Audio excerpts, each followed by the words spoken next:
영국의 노벨문학상 수상 작가였던 조지 버나드 쇼라고 하는 사람이 있는데 그분의 묘비명에 이렇게 써 있다고 합니다.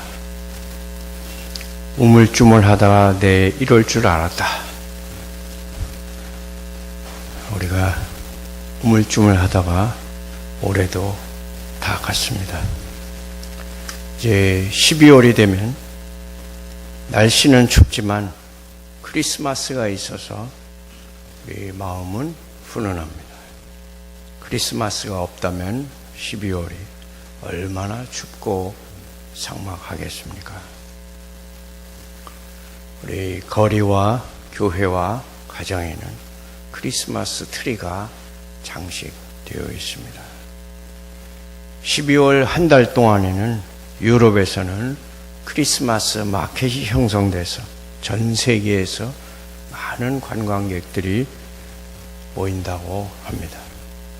또한 뉴스에서는 미국에서는 크리스마스를 노린 테러 때문에 미국 관광객들이 유럽 크리스마스 마켓에 가지 말도록 권고한다고도 합니다. 우리나라에서는 크리스마스 트리나 캐롤 등이 예전보다 많이 줄어든 느낌입니다. 크리스마스 트리의 유래에는 여러 가지 설이 있습니다. 하나는 서양의 중세 시대까지 거슬러 올라갑니다. 중세 때의 사람들은 크리스마스 전야에 교회 안이나 교회 앞 광장에 모여서 성경의 내용을 소재로 한 일종의 연극놀이를 하곤 했다고 합니다. 이 연극 속에 맨 먼저 등장하는 것이 에덴 동산의 아담과 하와였습니다. 그리고 이 장면의 주된 무대 장식이 생명나무였습니다. 그래서 생명나무를 상징하는 전나무를 가져다 놓고 에덴 동산에서 잃어버린 생명을 생각나게 하는 것이었습니다. 사람들은 그 전나무에 금단의 열매인 선악과를 상징하는 사과를 달아서 장식했습니다. 그것은 인간의 죽음을 초래한 죄를 상기시키는 것이었습니다. 그리고는 이새의 줄기에서 한 싹이 나며 그 뿌리에서 한 가지가 나서 결실할 것이요라는 이사야서 11장 1절의 말씀에 따라서 속된 나무 이새의 줄기에서 이 추운 겨울에 한 싱싱한 가지가 솟았도다. 굳은 땅 위에 고요하고 청명한 이 밤에 한 송이 장미가 피었도다라는 가사의 노래를 부르며 종이로 만든 장미꽃을 전나무 가지에 매달았습니다. 인간의 죄로 말미암은 죽음과 절망을 뚫고 생명을 피어내시는 소망의 주 그리스도를 상징하는 것이었습니다. 그 다음에 사람들이 전나무에서 단 것은 과자, 빵이었습니다. 그것은 우리에게 생명의 양식으로 오신 예수 그리스도를 보여주기 위한 것이었습니다.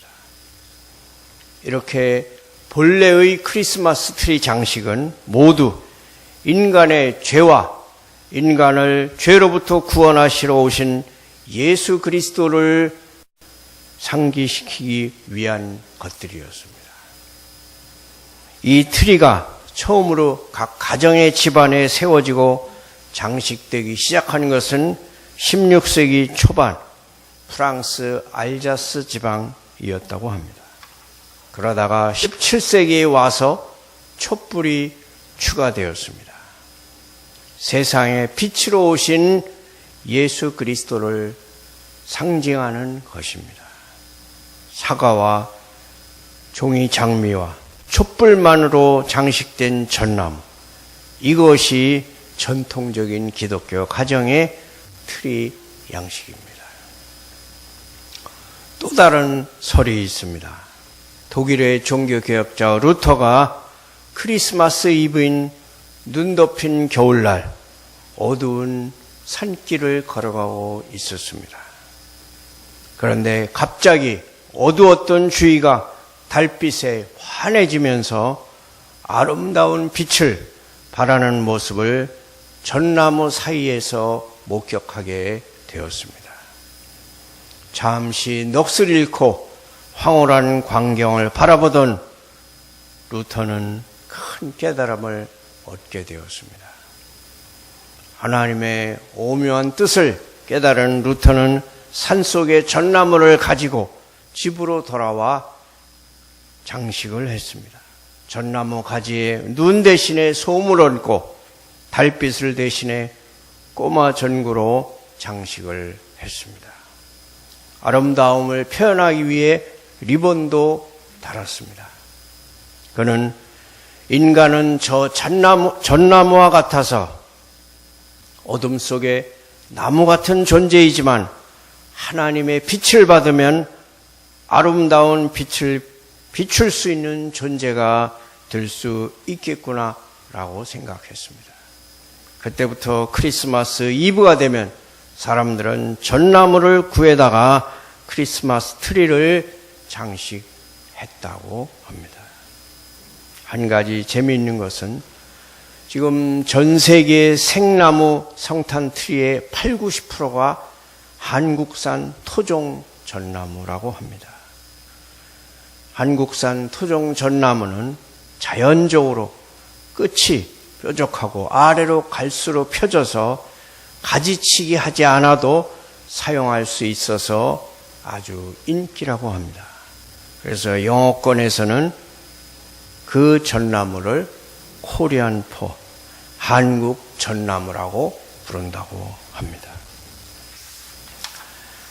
마태복음 2장에는 예수님이 태어나시던 날을 설명하며 하늘에 유난히 반짝이는 별이 등장했다고 합니다. 1절부터 10절까지 별이라는 단어가 4번이나 반복됩니다. 특히 2절에는 그분의 별, 예수의 별이라고 표현하며 나머지는 다 그 별이라고 정관사를 붙이고 있습니다. 예수님의 탄생을 묘사하며 별이라는 단어를 반복해서 사용하고 있는 이유는 예수님의 탄생의 의미, 즉 성탄의 진정한 의미는 예수님께서 어두운 세상에 별과 같은 존재로 오셨다는 것을 말하고 있는 것입니다. 그렇다면 어두운 밤에 빛나는 별로 나타나신 예수님의 탄생은 우리에게 어떤 의미를 부여해 주고 있을까요? 첫째로 예수님은 어두운 세상에 희망을 주러 오신 분입니다. 예수님은 어두운 세상을 밝히러 오신 희망의 빛입니다. 예수님이 이 세상에 오실 때의 모든 상황은 어두운 절망이었습니다. 그래서 예수님은 한밤중에 빛나는 별이 되어 오신 것입니다. 그래서 예수님은 자신을 광명한 새벽별이라고 하십니다. 예수님은 어둠을 몰아내고 이 땅에 새 아침을 가져다주는 새벽별, 즉 희망의 별입니다. 신약성경에는 예수님을 세상의 빛이라고 선언하시면서 빛이라는 말을 72번이나 반복해서 강조합니다. 화가 빈센트 반 고흐는 별이 빛나는 밤이라는 작품을 그렸습니다. 칠흑같이 어두운 하늘을 밝게 비추는 별을 마치 해나 달처럼 표현해주고 있습니다. 칠흑 같은 하늘은 풍부하고 강렬한 보라색, 파란색, 초록색을 머금고 달과 별을 끌어안습니다. 별들은 자신이 태어날 때부터 가지고 있었던 강력한 에너지를 내뿜으며 우리 눈앞에 우주의 비밀을 폭로하는 것 같습니다. 그래서 지금까지도 명화로 남아 있습니다. 2013년에 우리나라에서도 예술의 전당에서 전시된 적이 있습니다. 저는 오래전 성지순례 했을 때 시내산 정상에 올라갔던 적이 있습니다. 그때 한밤중에 새벽 2시경에 시내산 정상에 올라가면서 별이 그렇게도 많고 그리고 그렇게 별이 밝은지 그리고 별이 그렇게 큰지 예전에는 정말 몰랐습니다. 별이 내 앞에서 이끈다는 것이 무슨 뜻인지 알 것 같았고 손을 뻗으면 별을 딸 수 있을 것 같았습니다. 제가 성지에서 가장 감명 깊었던 것은 바로 한밤중에 시내산 정상이었습니다. 예수님은 죽음의 상황에서도 별처럼 빛을 주고 희망을 주는 분입니다. 아우구스티누스는 이렇게 말했습니다. 주께서는 신실하셔서 스스로 우리의 채무자가 되셨다. 우리에게서 무언가를 받으셨기 때문이 아니라 우리에게 모든 것을 약속하셨기 때문이다.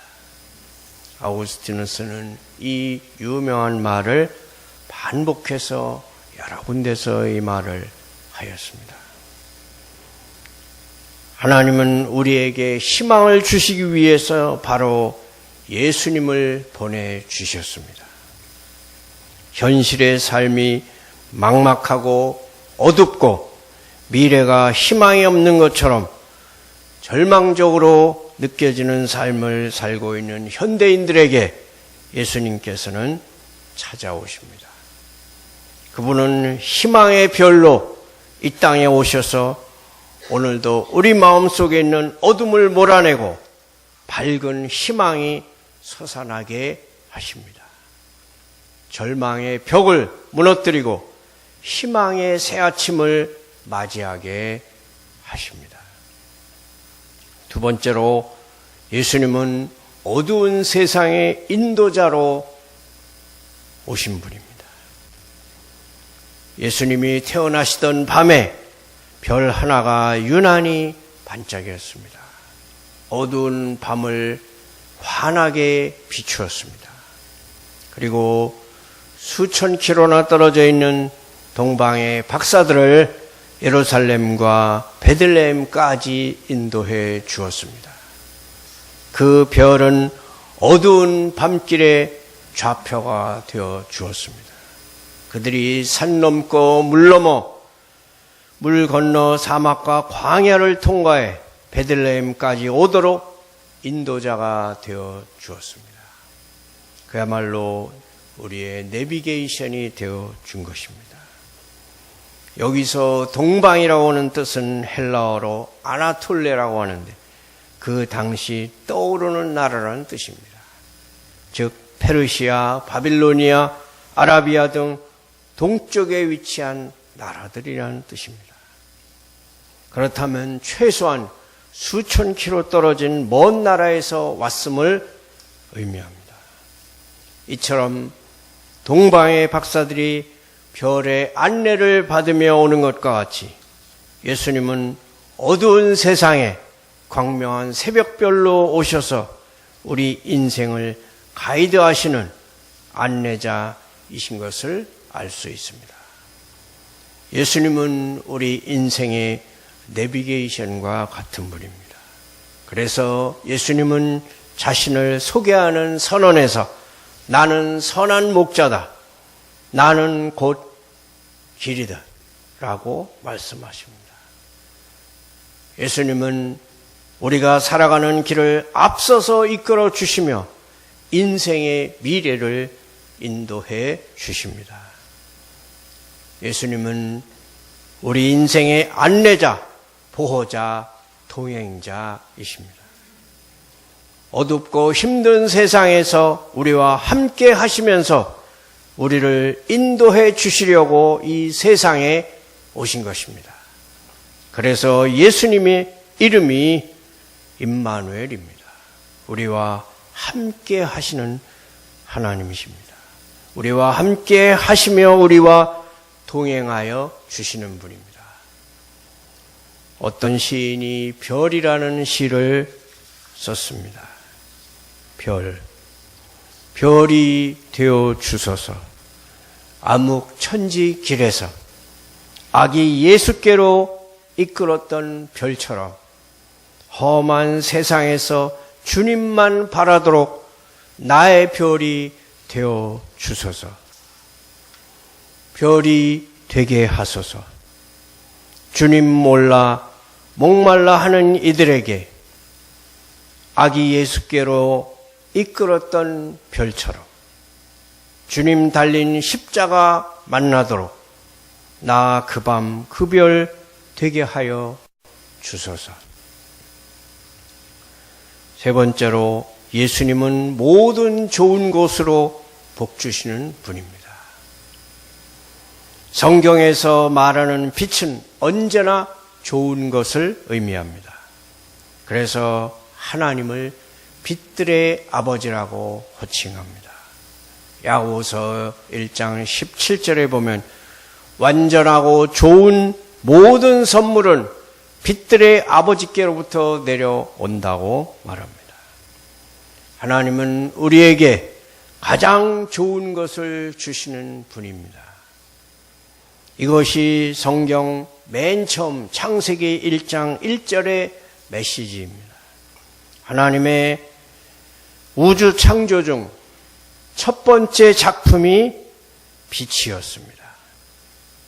그리고 신약성경 요한복음 1장에서도 빛으로 오신 예수님을 소개하면서 2장에는 좋은 것을 주시는 예수님을 소개합니다.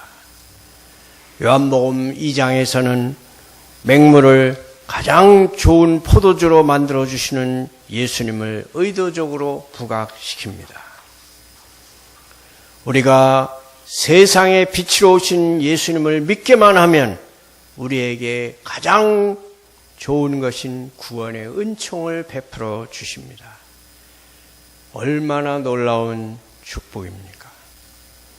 오늘도 우리가 예수님을 믿고 구원받는 순간부터 우리에게는 모든 좋은 것이 주어집니다.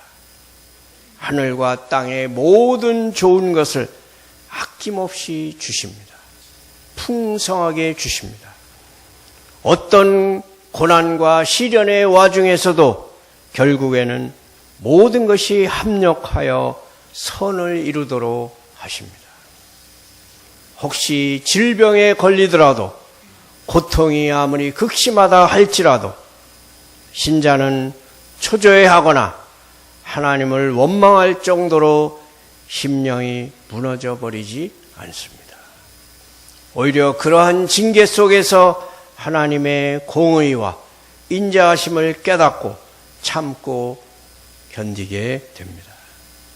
무슨 일이 일어나도 신자는 그 일이 하나님이 하시는 일이라는 것을 알고서 고요하고 감사한 마음으로 그 일을 그대로 받아들인다는 것입니다. 자기 자신과 자기의 가진 모든 것을 하나님의 처분과 섭리에 맡겼기 때문에 하나님의 경영하심을 불손하게 저항할 수가 없는 것입니다. 우리는 시편 기자와 함께 외칩니다. 시편 79편 13절입니다. 우리는 주의 백성이요 주의 목장의 양이니 우리는 영원히 주께 감사하며 주의 영예를 대대에 전하리이다. 우리 모두는 올해 성탄절에도 그 좋으신 예수님을 만날 수 있습니다. 오늘도 우리 인생에 절망을 몰아내 주시고 희망을 주시는 예수님, 그 예수님께서 우리의 인생 여정을 인도해 주시고 동행하여 주시기를 축원합니다.